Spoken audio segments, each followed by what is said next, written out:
2? Hispanics. Number 3? Number 4? Number 5? Okay. Have faith in California.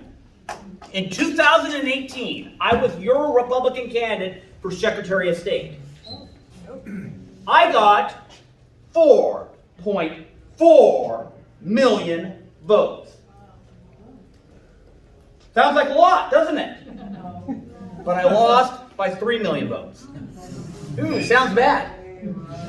But there are 4.5 million Californians who were registered to vote, knew it was their civic duty to vote, but stayed home because they thought that their vote didn't matter. We just had a recall election. I'm going to do a Venn diagram here. You guys remember those from school? I've already told you about one part of it, 2.5 million Hispanics that stayed home. They had voted in 2020. 2.2 million Trump voters who voted in 2020 stayed home. 3+ million registered Republicans who stayed home. Do you want me to go on to the churches? Or how about the gun owners? There are more than enough people registered to vote in California that we can win. But the problem is,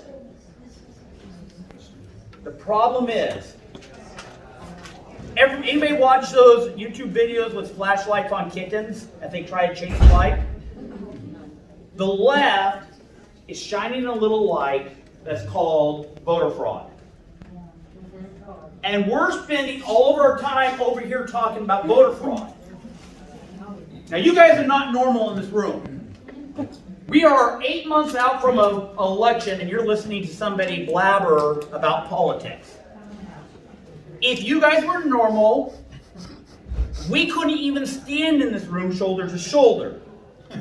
Okay? You are the minority.